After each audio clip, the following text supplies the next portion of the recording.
Hi and welcome to Gallery Watch. We're here at the Kalamunda Shire at the Zigzag Cultural Centre to see Helen Norton's new exhibition, Ulysses Eyes. My name is Sasha Costanzo, let's go take a look.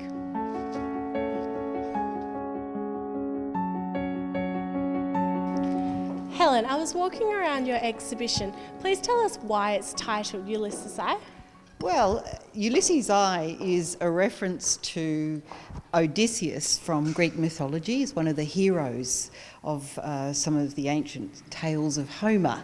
And the reason I've chosen him as a reference point, it was, the usual thing, I stumble upon a narrative that seems to fit where I am at the time.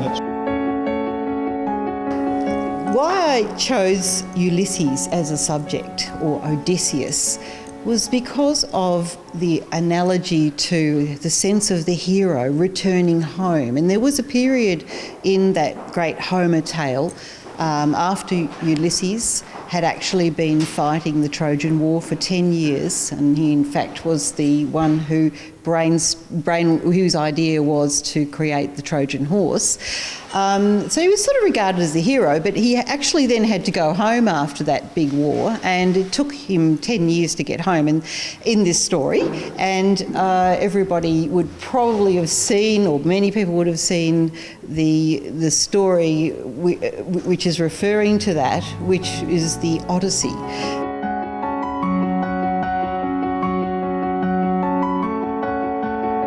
I found an analogy with the idea of looking for home, or a sense of home, a sense of place, after many years of going through what might be seen as sort of a struggle, or maybe trauma, searching, trying to sort of create status in your life, etc., etc. And I just sometimes think that you get to a sense of peace.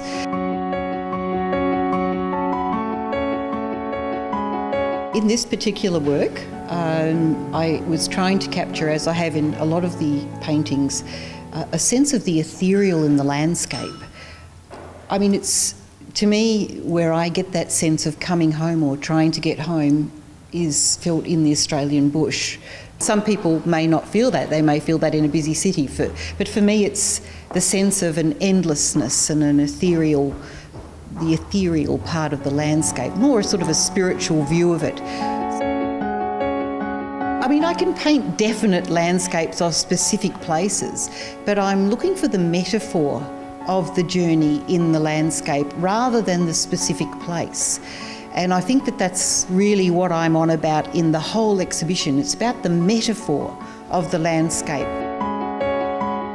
So I live in Perth Hills and I walk through these pathways, and I'm always inspired by the different light touching on things, and I think that's where the nostalgia comes. As I've said in the narrative for this work, it's sometimes just you could be anywhere in the world, and the way light in the morning, backlights a leaf, or just shines and dapples through the trees, that's the sense of home that I actually mean.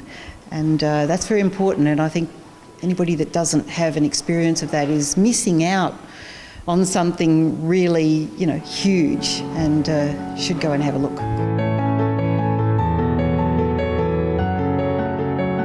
What's the meaning behind this image here?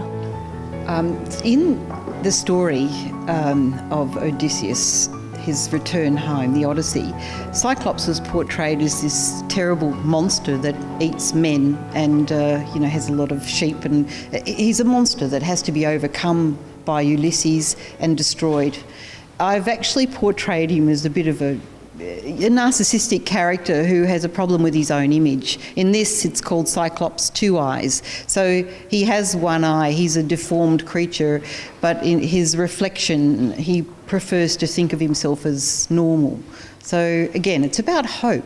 You know, there's a potential in that reflection, a little bit like looking across a landscape that you can't see the end of. I just think it's very amazing. Just poignant, isn't it? Yeah, definitely. Yes, yeah. And note the emphasis again is on making the landscape beautiful and magnificent, you know, something that we do have and we forget to look at.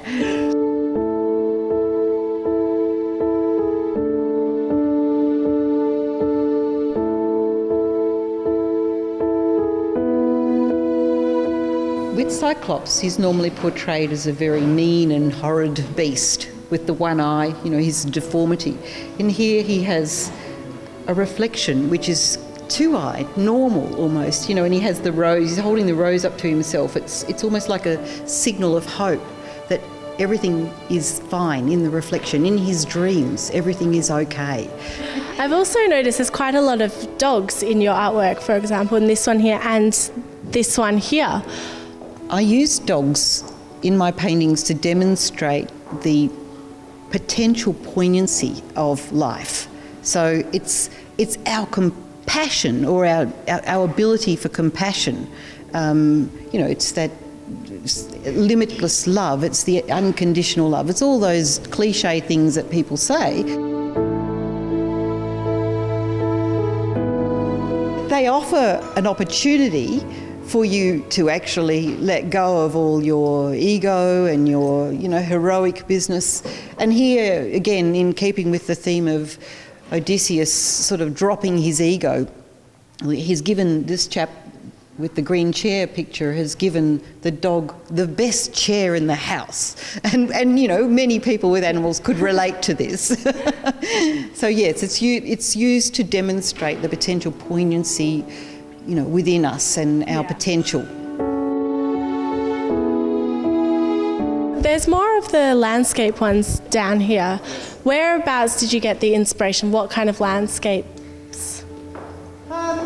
What I've tried to do is I've used very diffused colours, a bit Monet-like, and tried to use colour to invoke emotion in these works and less specifics. These works are very subtle, you know, there's colours poking out, there's not very clear lines in a lot of them of back, you know, like the hills, it's just mottly and I think that was the idea. It was like the music of landscape, just the feeling that through using colour and tone, which is, you know, technically as a painter it's just about tone and colour, but it's the placement. And in most of the works you'll see there's a potential for a long way away. There's a river that winds off into the background somewhere. And again, that's about that potential for a new journey, which is, it might be how I feel. Maybe this is all about the potential journey in front of me where I might just don my backpack and head off into the sunset again. So again, as I said, as a painter, I tend to project where I'm at into the themes of the paintings, and I have faith that many people that view my work are also on those journeys and they enjoy the fact that I can actually do that in the painting, and they can come along and look at it and they find an expression through that for their own feelings.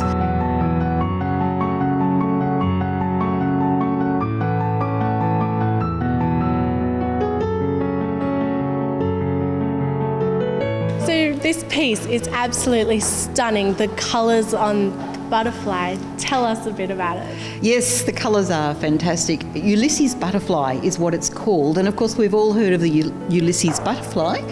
And you know, I started to ask myself, well, why did he get that name? And so it's almost like it's the mockery of Ulysses, you know. For me, it was really the imposter, you know, and that was the butterfly.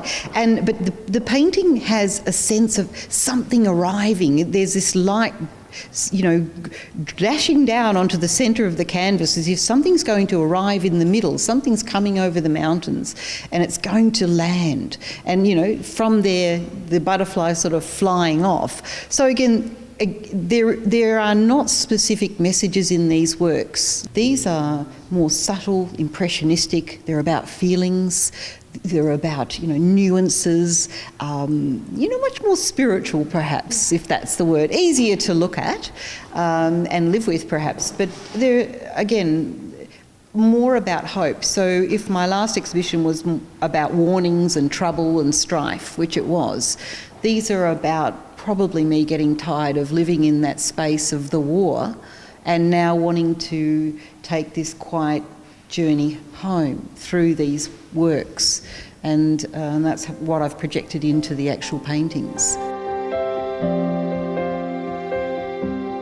I didn't realise it was actually happening until I had moved through a few of the works, and then I thought, I really am enjoying this peaceful and, just quiet place that I'm in, and just painting for the pure joy, not using a lot of intellect at all, even though it sounds like I've come up with an intellectual idea with the notion of Ulysses.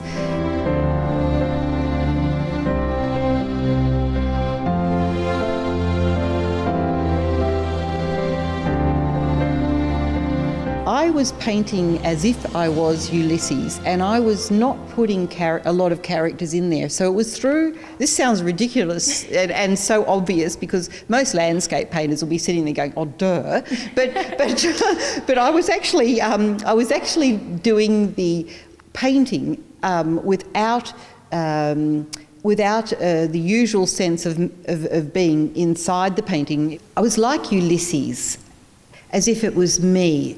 I was Ulysses, and I was the person standing on the mountaintop. I was the person in the valley looking out at this and seeing everything in this romantic and mythical way, as if it was for the first time, or, being in that childlike state of awe, which I miss. And, you'll see there's no sense of sort of a lot of figures, in the actual Ulysses himself, you never see in the paintings, which is probably a first. So it's actually through Ulysses' eye, except for the Ulysses butterfly, which is a bit of a trick, like, ha-ha, you thought you got me, didn't you? But it's not. So you never see Ulysses.